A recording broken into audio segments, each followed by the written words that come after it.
Eastern Kentucky. We're a nonprofit organization. We get no tax revenue. We're funded strictly by business investment, membership dues, and event sponsorships.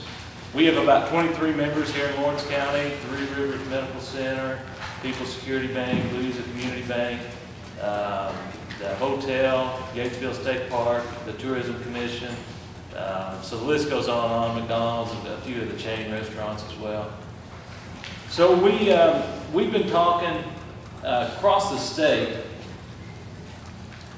If you want to go ahead and turn, and we'll jump right into this while I'm here.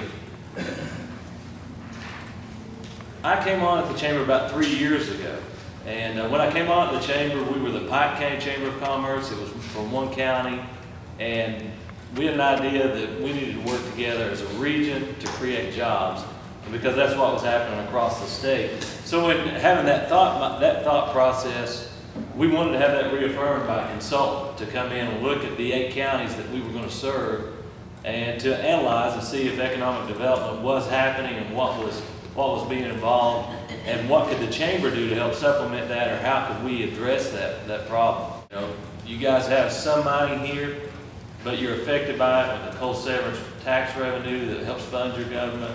And as you start moving the direction east into Pike County, you got Johnson with a little more, Floyd with a little more, and Pike with a lot, Harlan with a lot, Lesher with a lot.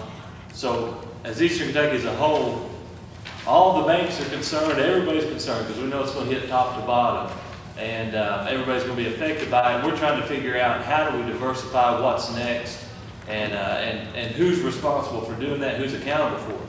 Brad's the former CEO of the Chamber, now works for Kentucky Power. And when he got there... Work for who? For Kentucky Power. Who? Kentucky Power. Okay. We know them. Right, you know them well. And you know that situation well.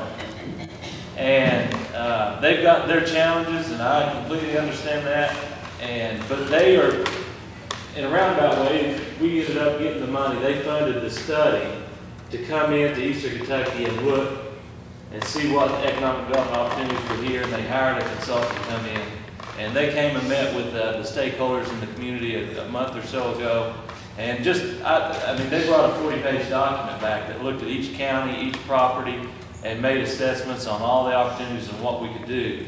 But just in summary, you can see on page 2 there, within the 8 counties, there's no dedicated staff that wakes up every day, eating, breathing, sleeping, living economic development, creating jobs. Are you all kind of prospecting or saying this is prospectively the area that we'd like to cover?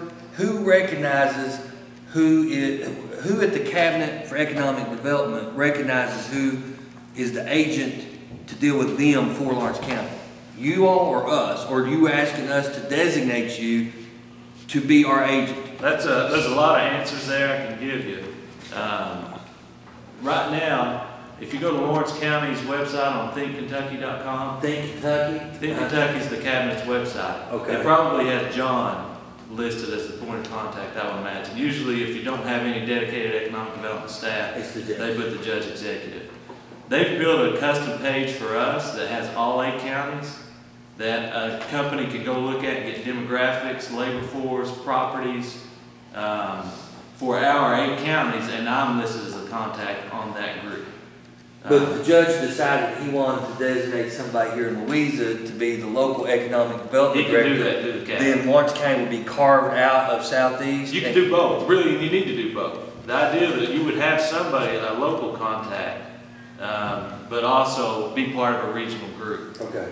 From a marketing standpoint, because that's the way it's been done. And working with the regional organization, you identify the most likelihood of success and what properties you should be investing in, and you work that direction. And that's would be your all's responsibility to make sure you get sewer, water to the right places. And this is thinkky.com. I think it's actually spelled out. They may have one thing, KY. Economic development thing that they are, said if you hire good economic development, it's about $75,000 a year. And that's why they said they would recommend the counties go together and work through the chamber, because that one representative for them can work all the counties, and that way you can put in a portion which wouldn't even come close to $75,000. Oh, I agree. But now, you agree that you're all going to be pretty well Pike County centric. I mean, let's be real. That's the power center of this geographic Our area. membership, we have 500 members, roughly 300 of them in Pike County. The rest are spread across the other 7. Economic development's a different piece, though, than the chamber work. We would really be doing 2 different things. Chamber work is ribbon cuttings, grand openings, membership luncheons, town hall forums with your legislators. Economic development, I'll just be honest, Pike County, they have no site ready to locate a large industrial. They're part owners in the industrial park in Martin County, which is Honey Branch, and one in Jenkins and Letcher County. And you guys are part owner of the one in Ashland. And because that area is serviced by a separate ad district. Lawrence County would be the only county in your group that is serviced by 5Co. Right. And the rest of them are in Big Sandy. And there's 2 in... Not in McGoffin would be in... McGoffin's in Big Sandy, Not is in River... Kentucky River. Yeah, not in Letcher. So, let me go through this a little bit. When we started, how did we decide to come to Lawrence County? We got a call from a local business owner. They actually called the state chamber, said we want to start our own chamber. And we came down and met with Rotary. It's been 2 or 3 years ago. And rather than trying to start their own chamber, they decided to join as part of us. Businesses started joining. And we got about 23. So that's kind of, if you wanted to start your own chamber, you could. You're talking hundreds of thousands of dollars staff and have a building, get a program of work and build a program. So that's how we ended up here. We would be the liaison for state government, federal government programs, helping them identify incentives and grant opportunities.